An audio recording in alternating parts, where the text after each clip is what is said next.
I've been telling people online in various ways and in lectures that they should start fixing up the world by cleaning up their room. And I wanted to just elaborate on that a little bit before I get back to the lecture itself.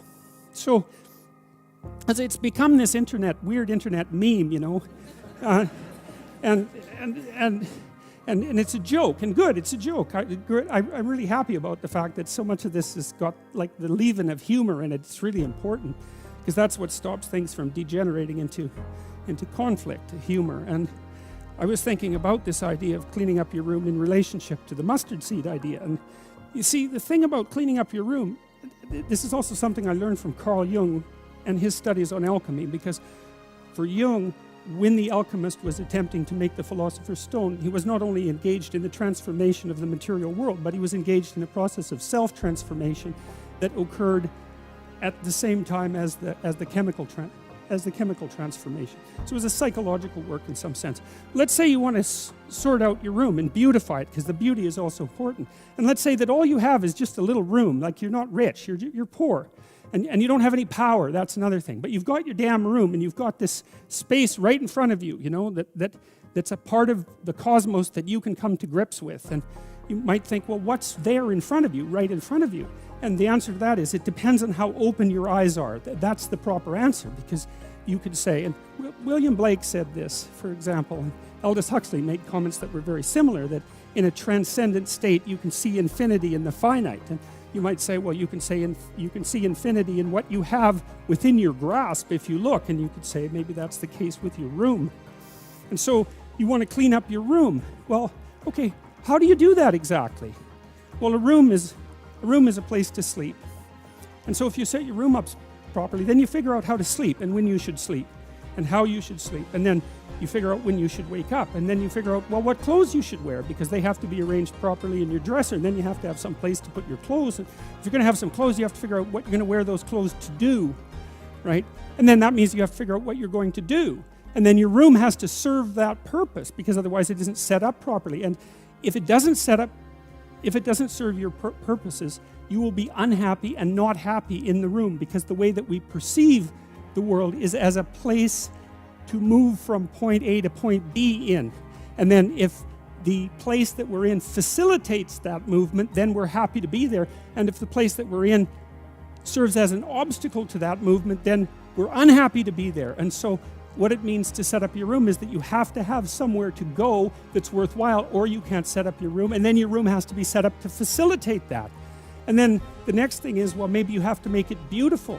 But that's not easy, right? That means you have to have some taste. And that doesn't mean you have to have money. It doesn't, because you can be garish with money, and you can be tasteful with nothing. All you need is taste, and taste beats money when it comes to beautifying things.